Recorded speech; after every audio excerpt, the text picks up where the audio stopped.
Hola, ¿cómo están? Muy buenas noches.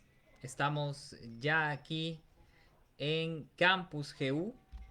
Vamos a iniciar entonces con la clase del día de hoy. Hace un momento tuvimos un pequeño inconveniente.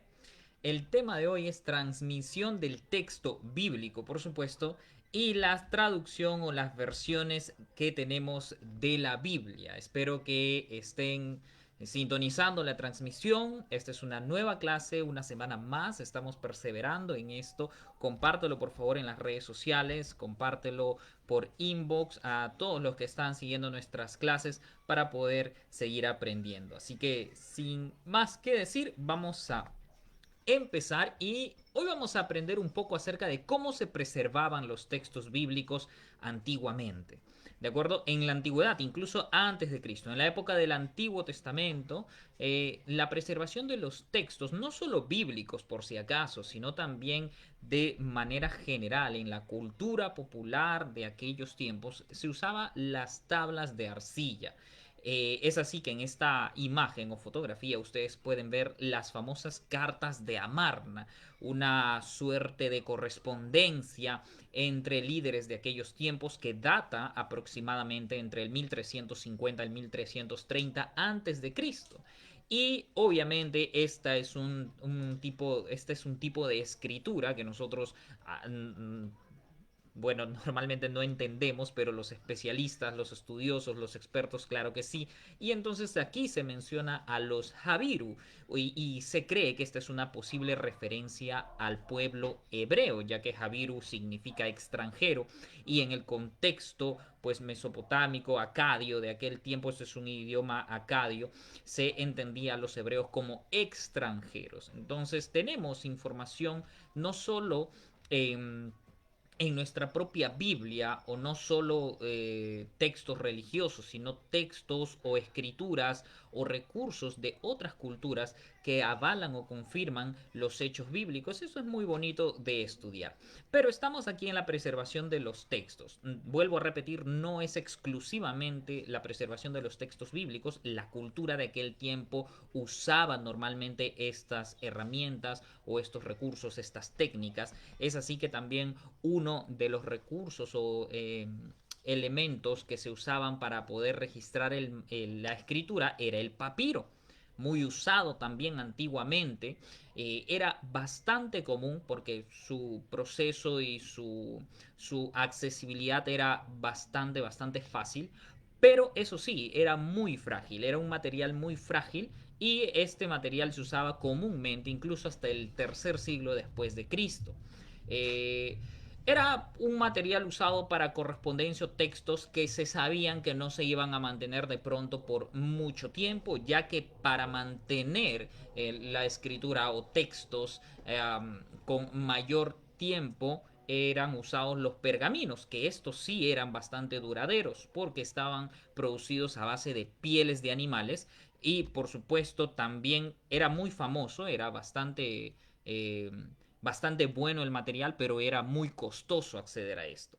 Por lo tanto, muchos textos, por ejemplo, los que se encontraron en las cuevas de Qumran, estos textos estaban obviamente escritos en pergaminos, fueron preservados por el clima, el ambiente y por supuesto por el material en el que estaban escritos. Así que de primera o de manera introductoria quería tocar estos puntos porque no es que la Biblia se escribió, se editó o se compiló pues de ideas por aquí, ideas por allá, leyendas o fábulas. Hay material escrito, hay descubrimientos, hay estudios no solo de una iniciativa cristiana, sino también de la academia de manera general, si podría mencionarlo así, es decir, eruditos o estudiosos no exclusiva ni necesariamente creyentes o cristianos, avalan pues la existencia de textos bíblicos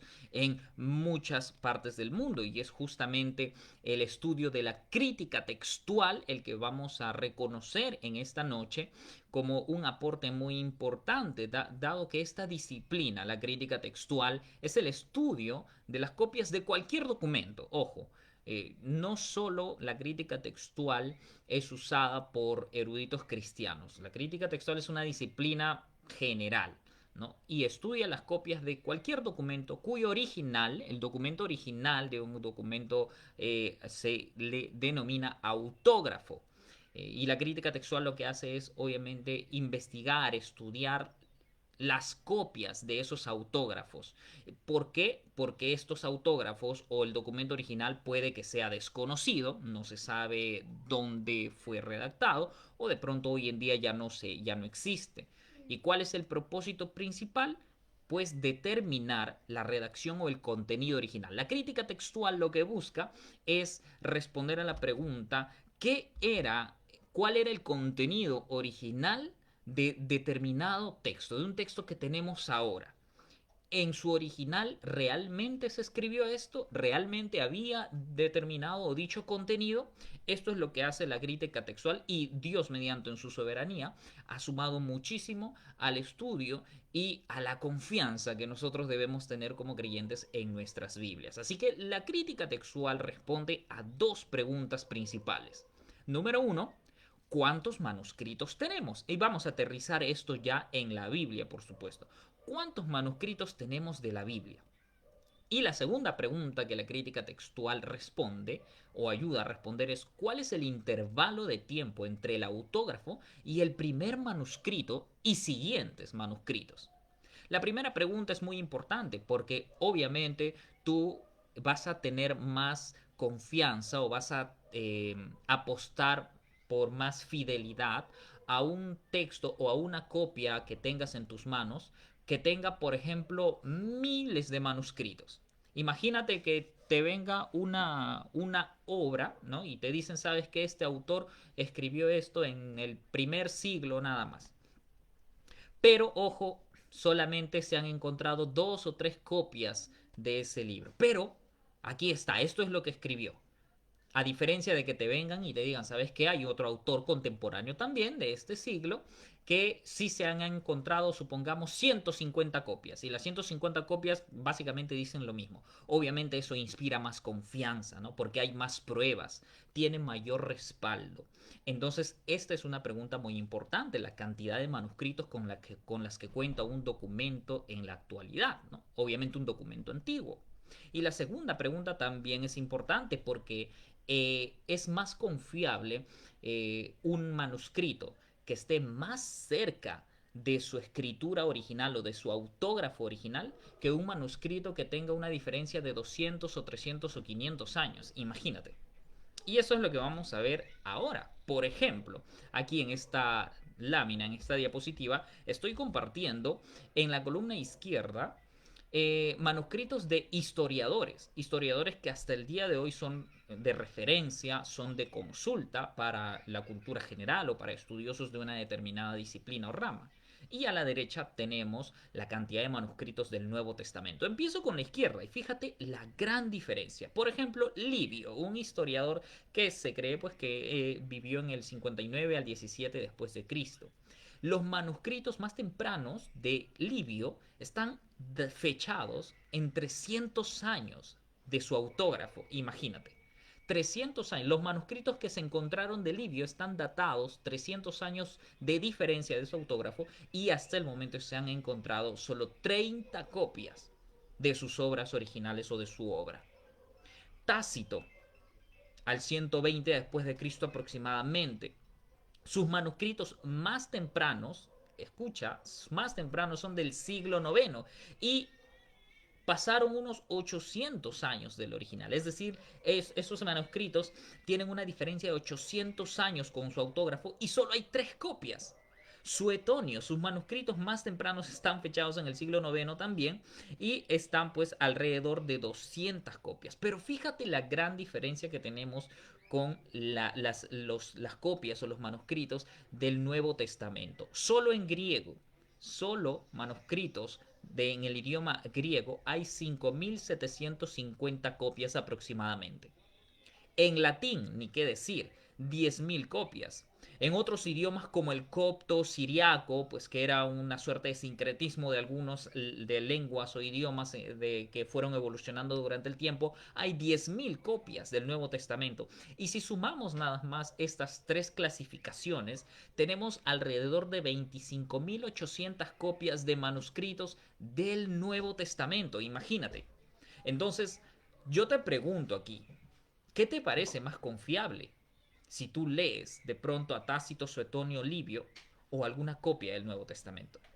Tu respuesta, obvio que es la del Nuevo Testamento. Tenemos argumentos para confiar realmente en el texto de la escritura del Nuevo Testamento que nosotros hoy por hoy tenemos. Porque fíjate la cantidad de copias. No estamos hablando de cientos y estamos hablando de pues que la diferencia es bastante abismal entre uno y el otro. Y ojo, también aquí vamos a ver, porque acá acabamos de ver la cantidad de copias. La primera pregunta que responde cuántos manuscritos tenemos. Pero ahora vamos a ver la segunda pregunta, que abarca el intervalo de tiempo entre el autógrafo y las copias. Y hoy en día se clasifican los papiros encontrados con dicho determinados códigos como P52 o P45. P52 normalmente se hace referencia a este fragmento de la carta de Juan que, escucha bien o lee bien, dice data del 110 después de Cristo. Y cuando se encontró este fragmento de la carta de Juan, fue estudiado o fue analizado por tres eruditos o estudiosos distintos, independientes. No fueron al mismo laboratorio, no hicieron las mismas pruebas y todos ellos concordaron que no debía datarse más del 110 después de Cristo. Es decir, que estamos hablando de una diferencia. Claro que aquí también interviene el tema de cuándo se cree que se finalizó de escribir o editar o publicar la carta de Juan, ¿no? Si algunos dicen el 90, otros apuestan un poco antes, quizá antes del 70. Bueno, allí la diferencia. Pero estamos hablando de unos, ¿qué? 40, entre 40 o 20 años de diferencia, imagínate, entre el original y la copia P52 que se ha encontrado. Entonces se cree que el P52, este fragmento de Juan, ¿no? Es uno de los manuscritos más cercanos o uno de los primeros manuscritos que circulaban por aquel tiempo. El P45 hace referencia a las cartas de Pablo, y datan más o menos del 175 después de Cristo, que también se cree pues que es una de las primeras copias y estamos hablando que la diferencia o la cercanía entre las copias y los autógrafos es bastante estrecha y esto también nos suma a la confianza y a la fiabilidad que nosotros debemos tener para lo que tenemos en el Nuevo Testamento. Ahora, es cierto que hay diferencias.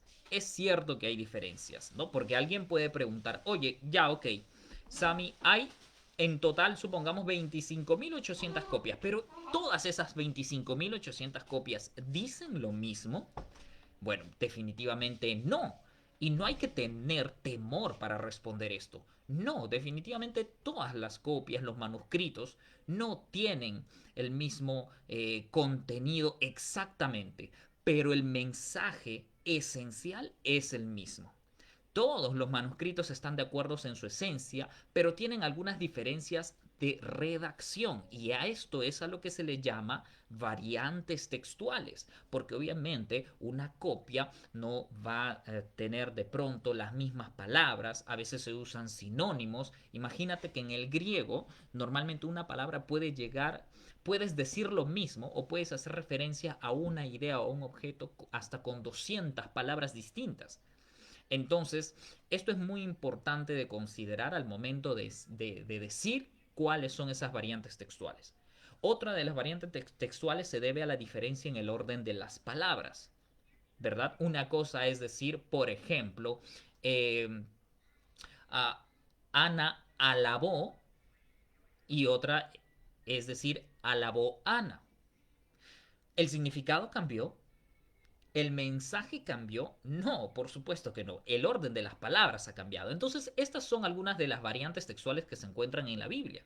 También diferencias ortográficas, como te mencioné hace un momento. Tú puedes, un escriba pudo haber usado una palabra para una idea o un objeto y otro escriba pudo usar otra palabra.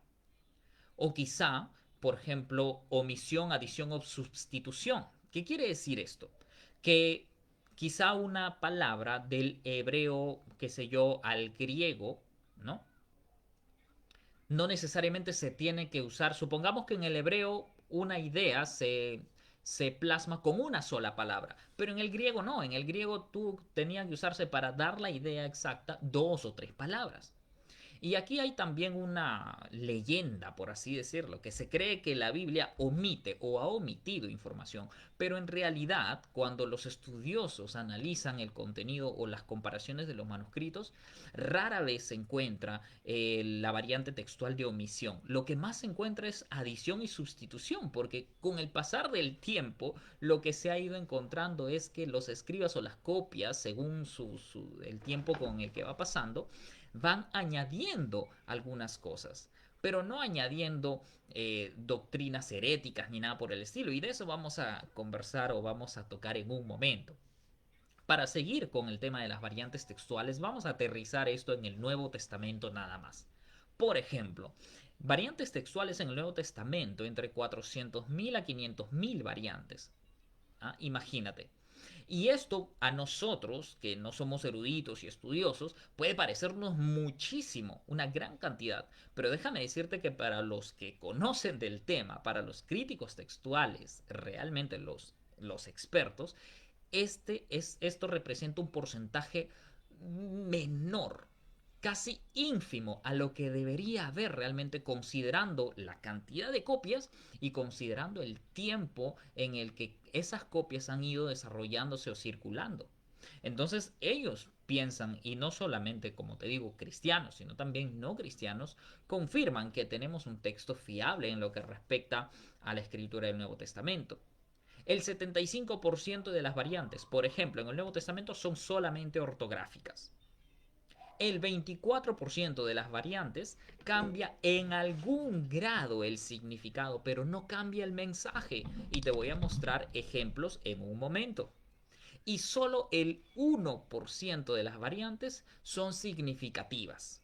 Y si hay alguna variante significativa, hoy por hoy, no sé si tú has leído alguna de estas versiones, normalmente ya sea en Biblias físicas escritas o virtuales digitales, se ponen pie de página o algunos comentarios que te indican, ¿verdad? Esta palabra no está en los manuscritos más antiguos o esta palabra se encuentra en los manuscritos más tardíos, y esto es muy importante de considerar porque hoy en día este trabajo se realiza para que nosotros podamos estudiar un poco más el tema y considerar esto de las copias o cómo el texto ha ido transmitiéndose.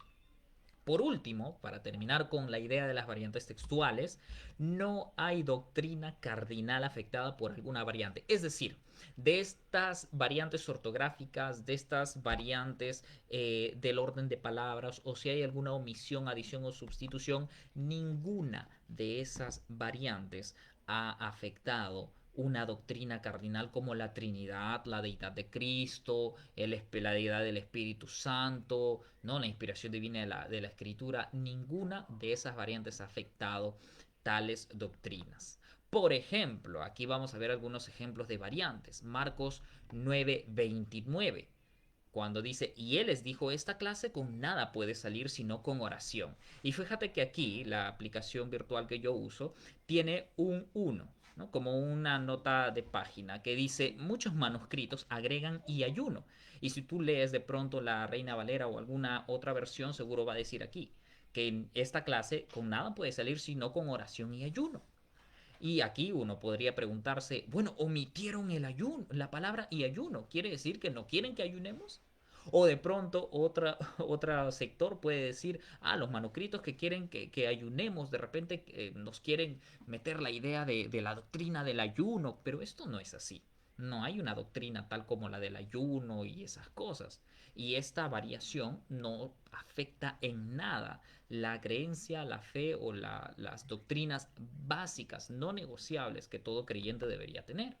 Aquí tengo otros ejemplos. Por ejemplo, 1 Timoteo 3:16, cuando dice, e indiscutiblemente grande es el misterio de la piedad. Él fue manifestado en la carne. Y fíjate aquí, hay un 2, pero ¿qué comentario tiene las Biblias actuales? El que dice que literalmente puede ser el que, y algunos manuscritos posteriores dicen Dios.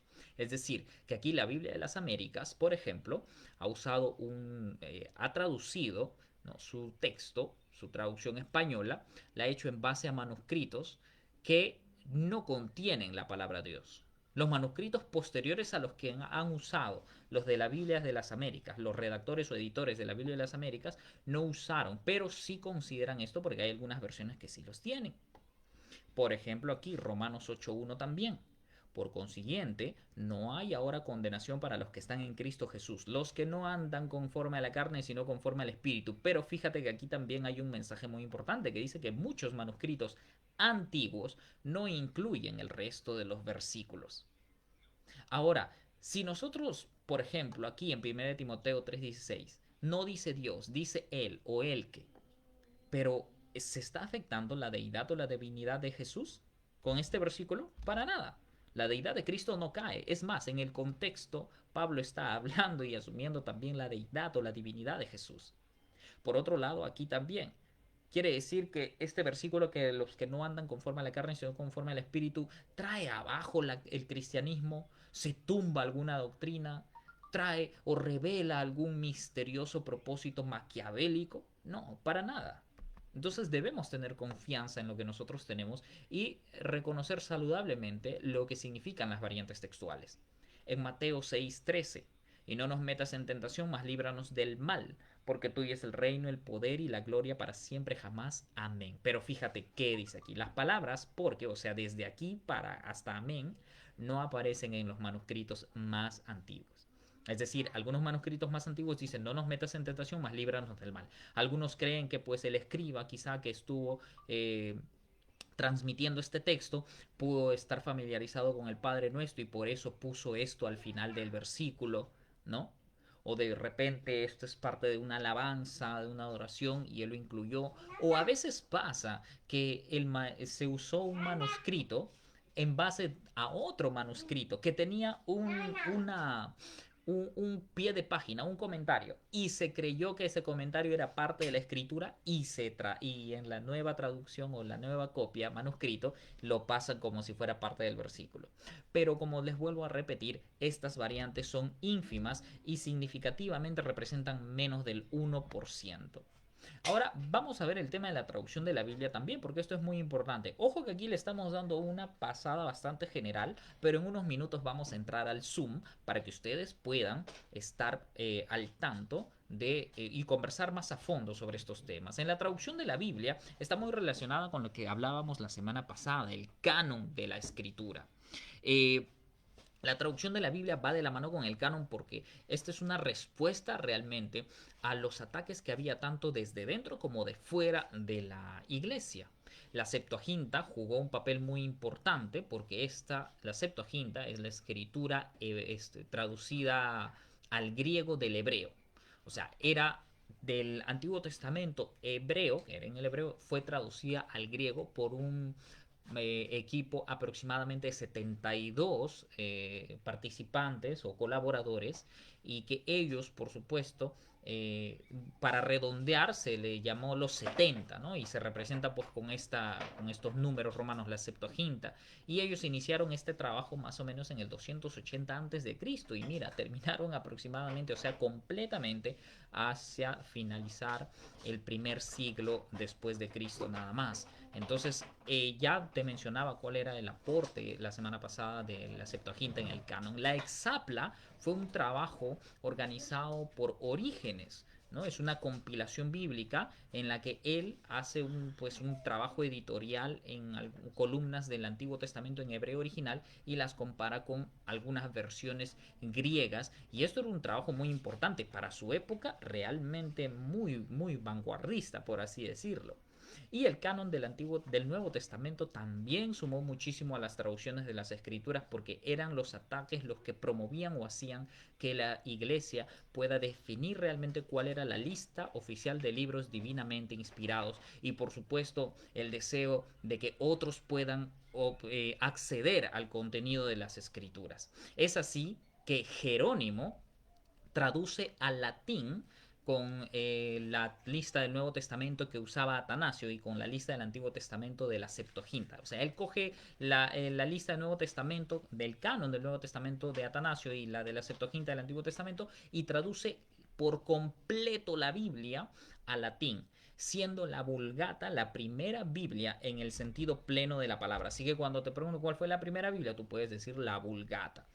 ¿Y cuál era el propósito? Pues que cristianos comunes y corrientes, ciudadanos de a pie del Imperio Romano, puedan leer, conocer a la palabra de Dios, ¿no? Porque esto era lo que siempre los cristianos, los discípulos de Cristo querían, que Jesús sea conocido. Entonces, vamos a ver que en realidad el motivo, el motor y motivo de las traducciones de la Biblia en realidad era un amor por la palabra de Dios, un amor por que Dios se glorifique y salve a las personas. Lamentablemente en la historia han habido tiempos de oscuridad o tiempos de eclipses, por así decirlo. Por ejemplo, luego del colapso del Imperio Romano, la sociedad europea ya estaba los ciudadanos tenían, había una mezcla o mezcolanza de idiomas, alemán, qué sé yo, inglés, español, muchos idiomas ya eran, entonces el latín dejó de ser un idioma pues común, por así decirlo, y poco a poco solo personas letradas, que en ese tiempo eran los sacerdotes, eran quienes leían y usaban la Vulgata y entendían el latín. Hasta las misas se predicaban en latín, incluso aún cuando la gente no entendía el latín. Entonces, periódicamente fue oscureciéndose el acceso de la escritura o la palabra de Dios al pueblo, que era la iniciativa primordial y primaria. ¿No? Incluso se llegó a castigar la traducción de la Biblia en otras lenguas y de seguro tú conoces algunas historias de mártires que murieron o dieron su vida por una traducción de la escritura. Pero en la historia también hubieron algunos destellos de esperanza, como John Wycliffe, quien produjo versiones en inglés de la Biblia, o los checos, quienes también hicieron su propia traducción, que fue mejorada por John Huss. Entonces, realmente había, a pesar del tiempo de oscuridad, habían hombres, iglesias, comunidades que se esforzaban y todavía mantenían vivo el deseo de compartir el mensaje y la palabra de Dios con el mundo. No es sino hasta que se inventa la imprenta cuando pues hay un boom de traducciones o una explosión de compartir la Biblia pues en masa, por decirlo así. Hacia el 1500 después de Cristo, Europa ya tenía cientos de imprentas en diversos países y ciudades. Es frente a este boom o a esta explosión de traducciones o iniciativas por traducir la Biblia, la Iglesia Católica Romana de aquel tiempo, pues en el Concilio de Trento, consagra a la Vulgata como su texto bíblico oficial. Y obviamente esto iba de la mano con el rechazo de tener o aceptar otras traducciones, que era lo que querían los protestantes, ¿no? Los protestantes, ya es una época de la Reforma, donde gracias a Dios la Reforma también promovió el deseo y levantó hombres, pueblos, comunidades o iniciativas, proyectos que buscaban que la escritura pues llegue al pueblo, ¿no? Ellos querían la Biblia para el pueblo, eso era lo que decía, lo que deseaban. Es así que Erasmo, acá está mal escrito, Erasmo de Rotterdam, en el 1516 él publica un texto griego basado en manuscritos del Textus Receptus. Entonces ya esta era una iniciativa por aquel entonces y bueno, el gran reformador Martín Lutero en el 1534, años previos, claro, había empezado con el Nuevo Testamento, luego con el Antiguo Testamento, pero finaliza su obra, la traducción de la Biblia entera en su totalidad en el año 1534. ¿No? Y esto es muy importante porque era pues una cachetada prácticamente para la Iglesia Católica Romana, que en aquel tiempo ya estaba pues en el tiempo, en la época o en la coyuntura de la Reforma Protestante. Para tener algunas ideas de cómo se desarrolló, hay obviamente muchas más personas, muchas más fechas, pero para considerar la evolución en el En el 1524 nada más entre Erasmo y Martín Lutero ya la Biblia se estaba traduciendo al holandés, luego de aquí nada más al checo, al polaco también, y obviamente a nosotros hay una historia de otros idiomas de la Biblia, pero nosotros como cómo nos llega o cuál es la base, los primeros pasos o los pininos de nuestra Biblia en español empiezan en el 1543 con Francisco Encinas, quien publica un Nuevo Testamento en español. Eh, Años posteriores también Juan Pérez de Pineda, se cree que él es el autor de un Nuevo Testamento en español, y Casiodoro de Reina, pues un famoso, ¿verdad?, por la versión de Reina Valera. Él publica en 1569 la Biblia del Oso, ya con Antiguo y Nuevo Testamento en español, una versión que serviría pues de consulta o de ánimo también, de como una versión catalizadora de el deseo y la promoción del idioma español, que podamos tener una traducción fiel, ¿verdad? Del Nuevo Testamento actualmente está traducido a 1521 idiomas, solo el Nuevo Testamento. Y la Biblia completa está traducida a 670 idiomas. Y esto es realmente un desafío porque según estadísticas hasta el año 2017 habían más de 7.000 idiomas distintos en todo el mundo. Entonces estamos hablando que hay una gran tarea por hacer, que realmente muchos están emprendiendo. La traducción ahora ya no se habla solo a lenguas oficiales de algunos países o idiomas, sino también a lenguas de algunas tribus nativas, y creo yo que en nuestro país debemos nosotros animar o apoyar a estos proyectos que buscan que la escritura, la palabra de Dios puedan llegar a lenguas o idiomas, dialectos que de pronto no están mapeados aún, ¿no? Creo que la historia de la traducción de la Biblia va a continuar todavía hasta que nosotros podamos eh, copar o colmar todas